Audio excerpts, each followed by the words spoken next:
Ba na unoriginal content ako dahil po dito sa bagay na to nagawa ko dahil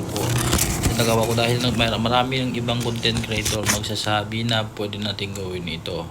Ano ba yung dahilan bakit ako na unoriginal content? Ito po yung dahilan dahil sa pagre-remix ko ng ibang content creator, dahil po ito yung sabi ng ibang content creator na pwede natin gawin. Ito po yung ginawa ko dahil po hindi naman po talaga akong mahilig na gumukuha ng ibang video mula sa mga ibang content creator, dahil hindi ko ginawa yun dahil alam ko po yung mali yun. Pero kahit kaya yung sinasabi ng ibang content creator na pwede naman natin sundin yung iba, pwede naman sundin natin lang hindi yung iba, dahil po nagkaganito po yung aking account dahil po sa nagawa ko sa pag-remix ko.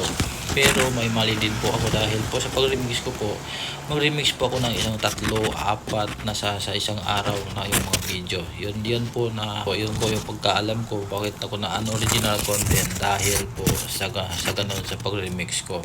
Kaya ikaw, kung mahilig ka kumuha ng ibang video mula sa mga ibang content creator, tapos in-upload mo sa inyong mga page o profile, talaga wag mo nang gagawin yan, dahil po magkakaproblema ka yan, hindi man sa ngayon, pero balang araw mapapansin mo talaga ni Lolo Meta kung hindi talaga mula sa'yo yung video na ginagawa mo.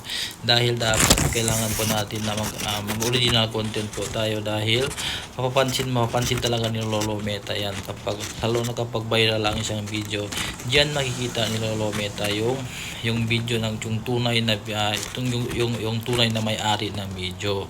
Kaya yun nga, kasi nga ako mag-remix lang po ako, dahil diyan naman makikita na po natin kapag remix, alam po natin kapag remix na video, diyan naman sa kabila yung tunay na may-ari ng video. Pero may mga na-remix tayo na ma-remix tayo na ibang video, tapos yun yata ang nakikita kong dahilan na hindi sa kanya yung boses, o hindi sa kanya yung mga boses na ginagawa niya, tapos na-remix po natin.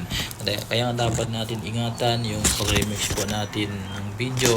Dapat natin alamin kung tunay ba sa kanya yung video, para po alam po natin, para po hindi magka-problema yung video natin, dahil po alam po natin mahirap talaga gumagawa ng video, dahil po talaga kailangan natin ng effort yan. Dahil po sa sobrang hirap na gumagawa ng video, talaga yung iba na talaga kumukuha na lang ng videos mula sa ibang content creator, tapos in-upload nila sa kanilang mga Facebook page. Kaya wag mo talagang gagawin yan, dahil po mapapansin talaga ni Lolo Meta yan kapag viral ang isang video na yan.